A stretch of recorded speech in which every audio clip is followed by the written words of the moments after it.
How to recover deleted playlists on Spotify. If you have accidentally deleted a playlist on Spotify, there's a simple way to get it back. Though you will need to use a web browser.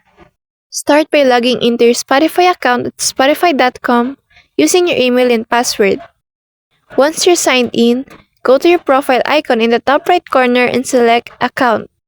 From the Account Overview page, scroll down and click on Recover Playlist in the left-hand menu.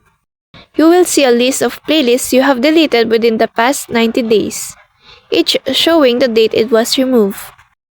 Find the one you want to bring back and click Restore. After restoring, go back to your Spotify app on your phone or desktop, and the playlist should reappear in your library section. Keep in mind that this only works through a web browser. There's no option to recover deleted playlists directly from the mobile app. And that's all for this video. I hope this helps. Thank you.